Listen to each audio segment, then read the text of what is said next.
को कथा देइथिबा टोका कोन मो तांको देई परिबिनी मो कोन मो कथा रखी परिबिनी तुम कथा तुम रखियो सते अरे मु टंका नहीं आसी रुद्र तमे टोका आइछ देला दियो से टोका मु आगो से टोका को देई दी आसे कविता निश्चय ले ता पूर्व चुक्ति अनुसार तुम देह मंदिर देवता मते सजाओ मु तो मो कथा देई सारिची तुमको मो मन मंदिर देवता सजेबी किंतु प्रथमे आगो से टोकाटा को मते दियो ओहो देखुची से दईतारी पंडा पे तुम एते डॉक्टर काहे की देखो हवाटा स्वाभाविक काहे गाना अतीत रे करितबा भूल पाई मु प्रायश्चित करबा को चाहूची अरे कौन पाई कौन तुम पाई तमरता प्रति एते भलो पाइबा एते आसक्ति कोथि पाई तुम देहटा को मोर पाखे नीलाम करि दउ चाहू छ अरे देखो तुमको मु टंका दबार कछि देबी तमे से दईतारी पंडा को सहायता करबा अछि कर सुनो तोर कोनोस प्रश्न उत्तर मु देई परिबिनी समय लेट होची तमे मो देह को चाहू छ ना आसो मो देह को तमे उपभोग करो आसो मते पुरे टका ले दिबा को पड़िबो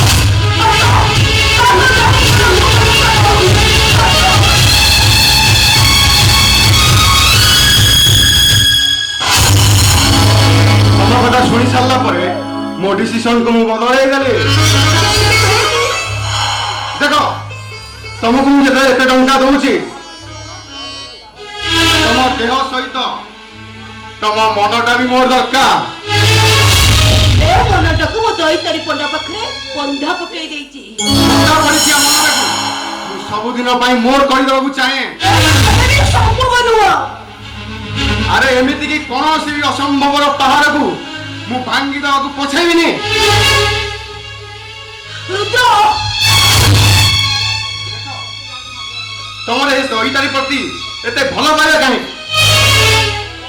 अरे एते आसक्ति काहे की जो ओठटा दिने मो ना नउथिला आज से बेईमानी ओठटा से दईतारी पंडा ना नउछि ना से बेईमानी ओठटा को कामुडी कामुडी छिंडाई देबी तथापि मो मन दुख करिबिनी दईतारी पंडा मणि मणिष ए ओठना जदि मोर मणि पड़ी जाए तथापि मो आनंद रे हसी उठिबी अरे तमरे सुंदर चेहरा ओठना को गावड़ी गावड़ी छिड़े दियो अरे तुमर ए सुंदर चेहरा देखि मु तुमको भलो पाइथिली आज जदि ए सुंदर चेहरा प्रति तुमर एते मोह प्रथमे तुमर से सुंदर चेहरा को मु रक्ताक्त करि देबी तथापि मो मन दुख करिबिनी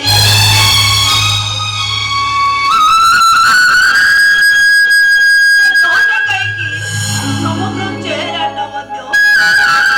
ए दईतारी पंडा पाखरे मो समर्पण करि देइछि आसो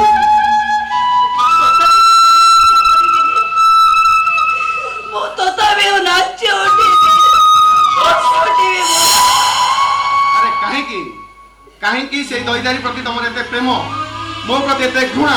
आस अरे मते भलो पाइबो आस अरे आस मते भलो पाइबो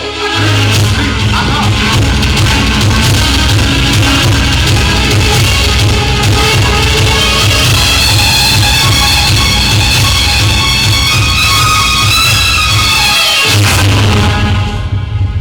इंस्पेक्टर बन्ना पानी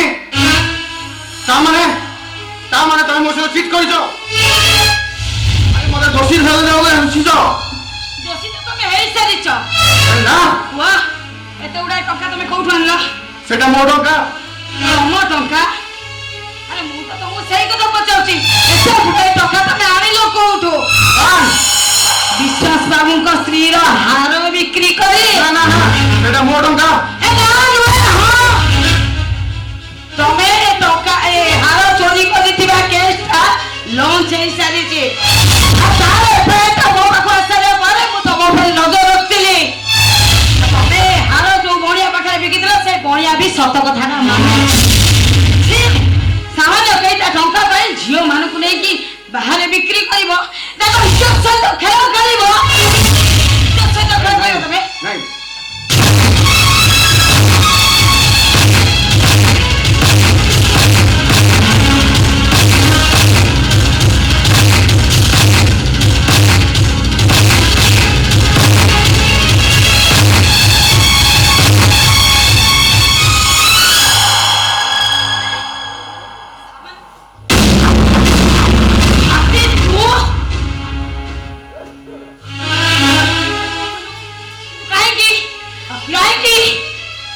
आखि देखुଥିବା କଥା ବି ବେଳେ ବେଳେ ଦେଖିବାକୁ ପଡେ କନ୍ୟା କିନ୍ତୁ କାହିଁକି କାହିଁକି ତୋ ପାଦ ଦିଟା ଏମିତି ତଳକୁ ଖସିଗଲା ଆଉ କାହିଁକି ଗୋଟେ ନାରୀର ପବିତ୍ର ଶରୀରରେ ତୁ କଳଙ୍କ ଲଗେଇ ଦେବାକୁ କାହିଁକି କାହିଁକି ନା ମୋ ପରିସ୍ଥିତି ମୋତେ ବାଧ୍ୟ କରିଛି ଏମିତି କରିବା ପାଇଁ ପରିସ୍ଥିତିର ଗାଳି ଦେନା ଆଉ ମୁଁ ଭଲ ଭାବରେ ଜାଣି ସାରିଲିଣି ତୁ ହଉଛୁ ଗୋଟେ ଚରିତ୍ରହୀନା ଭୋକ ମେଣ୍ଟାଇବା ହଉଛି ତୋ ଗୋଟେ କେମିତି କଦର୍ଯ୍ୟ କଥାବାର୍ତ୍ତା କର ନେଲ ମୋ ନାଁ ଧରିକି ଡାକେନେ ତ ମତେ ତୋ ସାଙ୍ଗ ବୋଲି କହିବାକୁ ଘୃଣା ଲାଗୁଛି ଘୃଣା କରିବାକୁ ତମେ କିଏ ଆଚ୍ଛା ଇଏ ଗୋଟେ ଚରିତ୍ରହୀନ ଭାଣେଜୀ ପାଇଁ କି ଭାରି ଦରଦ ମାମୁଙ୍କର ଦେଖୁଛି ମୋରେ ଲଗାମ ଜଏନ୍ ଇନ୍ସପେକ୍ଟର ନିଜକୁ କଣ ବୋଲି ଭାବୁଛ ତମ ଦେହରେ ଖାକି ପୋଷାକଟା ଅଛି ବୋଲି ନିଜକୁ ତମେ କଣ ବୋଲି ଭାବୁଛ ଆଗରୁ ତ ସାଥୀ ବହୁତ ଭଲ ଝିଅ ଥିଲା ଏବେ ଏମିତି ସେ କି ଭୁଲ କରିଦେଲେ ଯେ ତମେ ତାକୁ ଦୋଷୀ ସଜାଇ ସାରିଲଣି ଭୁଲଟା କଣ ଜାଣିବାକୁ ଚାହୁଁଛ ନାଇଁ এই দেখো এই আটাচরে 3 লক্ষ টাকা আছে ଟଙ୍କା হ্যাঁ 3 লক্ষ টাকা আর এই 3 লক্ষ টাকা বলে তোমার এই চরিত্রহীন ভাড়েজিটা তার নিজ পুরুষ বন্ধুଙ୍କ সহিত মিশি দেহ ব্যবসায় করিয়াକୁ বসলা দেহ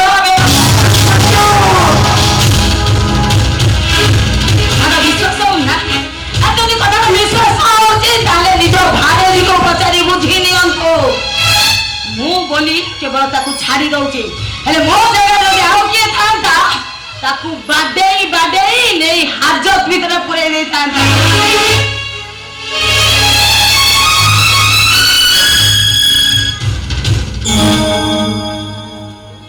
ଶୁଣୁଛନ୍ତି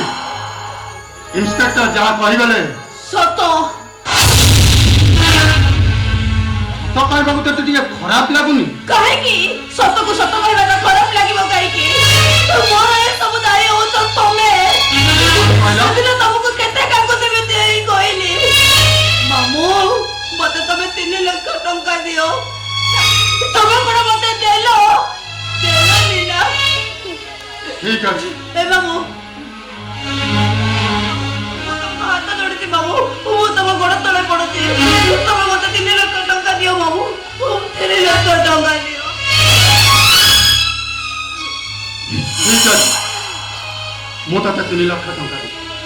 ତୁ ଯେତେବେଳେ ଦୈତାରୀ ପଣ୍ଡାକୁ ଏତେ ସବୁ ଭଲ ପାଉଛୁ ମୋ ନିଷ୍ପତ୍ତିକି ମୁଁ ବଦଳେଇ ଦେବି ମାମୁଁ ଯା ମା ଯା ସତ କହୁଛ ତୁ ବାବୁ ସେ ଦୈତାରୀ ପଣ୍ଡା ପାଖକୁ ଚାଲି ଯା ଠିକ ଅଛି ବାବୁ ମୁଁ ଯାଉଛି ବାବୁ ଯା ମା ଯା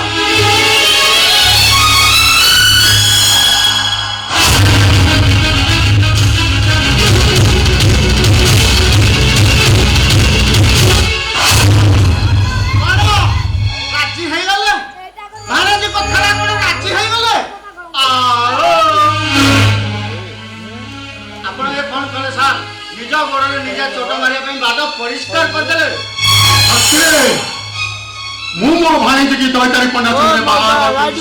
ଦେଇ ମୁଁ ତା ଦେହରେ ପର ଲଗେଇଦେଲି ପର ଆପଣ ଠିକ କହିଛନ୍ତି ବର୍ତ୍ତମାନ ଆମକୁ ସ୍ୱାତି ମ୍ୟାଡାମକୁ ବନେଇବାକୁ ହେଲେ ତାପରେ ଛଳନାର ପାଣି ଛିଞ୍ଚିବାକୁ ଠିକ କହିଛ ତମେ ଠିକ କହିଛ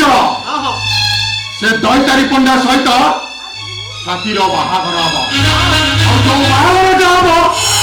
ଗୋଟେ ଭୟଙ୍କର